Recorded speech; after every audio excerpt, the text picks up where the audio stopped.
Hello students, तो आज हम अपना नया पाठ पढ़ेंगे वचन। तो व्याकरण में वचन से तात्पर्य है किसी की कही गई बात या वादा नहीं बल्कि संज्ञा है। तो इसीलिए शब्द के जिस रूप से किसी वस्तु या प्राणी की संख्या का बोध होता है उसे वचन कहते हैं। यानी जब हमें संख्या पता चलती है, यानी वो कितनी है, एक है, दो है, उसी से क्या होता है, उसी को वचन कहते हैं। जैसे डाल पर तोता बैठा है, कितने तोते हैं, एक, तो इसलिए क्या आया, तोता। और डाल पर 3 तोते बैठे हैं, तो 1 2 3, तो 3 के लिए क्या गया, 3 तोता बैठे हैं, नहीं, 3 तोते बैठे हैं। तो तोता संज्ञा शब्द से पता चलता है कि तोता गिनती में 1 है, जबकि जो तोते हैं वो कितने हैं, वो 1 से ज्यादा है। तो हिंदी में वचन के 2 भेद होते हैं, एक वचन और दूसरा बहुवचन। तो सबसे पहले हम एक वचन पढ़ेंगे। एक वचन मतलब एक संज्ञा। तो संज्ञा के जिस रूप से किसी व्यक्ति या वस्तु की संख्या या गिनती में एक होने का बोध हो, यानी एक हो, तो एक हमारा एक वचन हो जाए। तो कमरा, मछली, कुर्सी, पुस्तक, चिड़िया आदि। बहुवचन जिससे हमें एक से अधिक होने का बोध हो, उसे बहुवचन हो जाएगा। तो कमरे, मछलियाँ, कुर्सियाँ, पुस्तकें, चिड़िया। तो चिड़िया में क्या लग जाती है, चंद्रबिंदु। तो ये सब क्या है, बहुवचन है, यानी एक से ज्यादा संख्या, इनकी एक से ज्यादा। उपर्युक्त उदाहरणों से स्पष्ट होता है कि एक वचन संज्ञाओं के रूप बहुवचन संज्ञाओं के रूप से भिन्न है।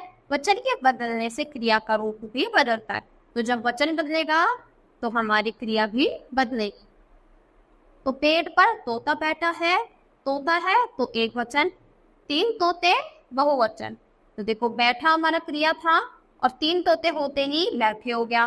तो छात्र विद्यालय जा रही है, छात्रा विद्यालय जा रही है, और छात्राएं विद्यालय जा रही हैं। तो छात्राएं आ गया तो है पर बिंदी आ गई, यानी बहुवचन हो गया। तो वचन के बदलने से कई बार क्रिया का रूप बदल जाता है, परंतु संज्ञा का रूप नहीं बदलता। क्या बदलती है, सिर्फ क्रिया, संज्ञा नहीं बदलती। जैसे विद्यार्थी कविता सुन रहा है और विद्यार्थी कविता सुन रहे हैं, तो इसमें क्या हो गया, संज्ञा बताओ। तो संज्ञा जैसे कविता और कविता, ये दोनों क्या रहे, सेम ही रहे। अब हम करेंगे वचन की पहचान की। हम वचन को कैसे पहचानेंगे। तो संज्ञा के अतिरिक्त सर्वनाम शब्दों के भी वचन बदलते हैं। द्रव्यवाचक संज्ञा तथा भाववाचक संज्ञा का प्रयोग एक वचन के रूप में होता है।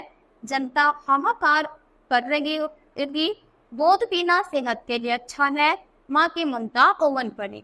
तो आदर करने के लिए बहुवचन का प्रयोग किया जाता है। जब हम किसी का आदर देंगे तो गुरु जी कक्षा में पढ़ा रहे हैं, ये थोड़ी कि गुरु पढ़ा रहा है, गुरु जी कक्षा में पढ़ा रहे हैं, मामा जी आए हैं।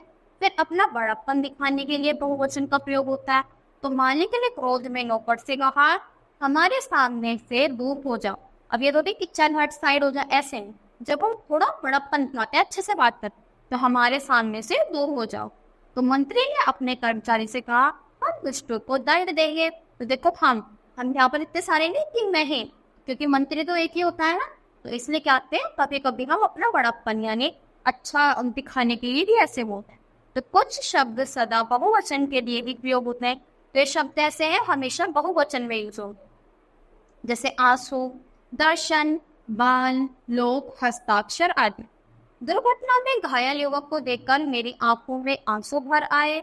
मंदिर में भगवान के दर्शन करते हुए मुझे बहुत खुशी हुई।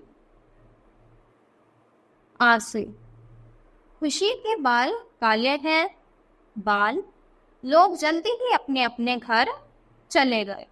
तो लोग भी हमेशा बहुवचन रहेगा। निबंध पढ़कर अध्यापक ने हस्ताक्षर कर दिए। तो हस्ताक्षर कैसा शब्द है, बहुवचन। कभी कभी बहुवचन के स्थान पर एक वचन का प्रयोग किया जाता है। जैसे इलाहाबाद का अमरूद बहुत अच्छा होता है, मथुरा का पेड़ प्रसिद्ध है। तो यहाँ पे क्या कर रहे हैं, हम एक वचन लगा रहे हैं। दल, संग, ग्रंथ, वर्ण, वर्ग आदि बहुवाचक वाची शब्द एक वचन में प्रयुक्त होते हैं। जैसे अध्यापक वर्ग छात्रों से सहानुभूति रखता है, मजदूर संघ आज काम पर नहीं आया, आजकल छात्र दल शासी अनुशासनहीन हो रहा है। तो यहाँ पे देखो रखता है, नहीं आया, हो रहा है, ये शब्द क्या है? बहुवचन होने पर भी एक वचन की तरह प्रयुक्त होते हैं।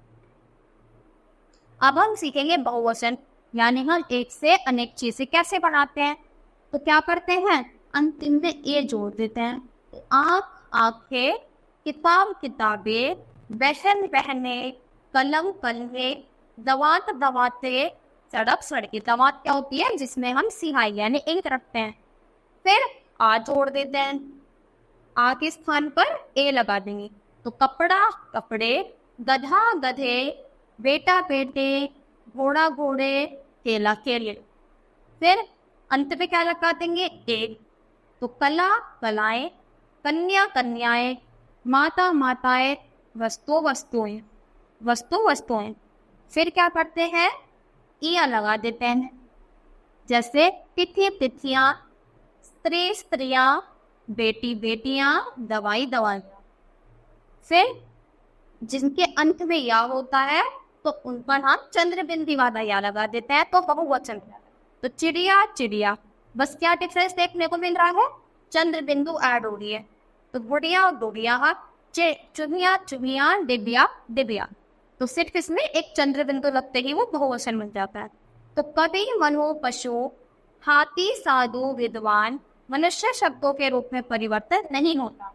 जैसे कवि सम्मेलन में बहुत से कवि हैं, तो मुनि वन में तप करते हैं, पशु आपस में लड़ते रहते हैं, हाथी तालाब पर पानी पीने जा रहे हैं, साधु जा रहे हैं, विद्वान सर्वत्र पूजे जाते हैं, और सभा में बहुत से मनुष्य आए। तो क्या होता है? इन शब्दों में कोई भी परिवर्तन नहीं होता, ये जो के तो आ जाते हैं। तो इसी के साथ बच्चों ये पाठ हमारा यहीं पर खत्म होता है। तो आज के लिए इतना ही। Thank you.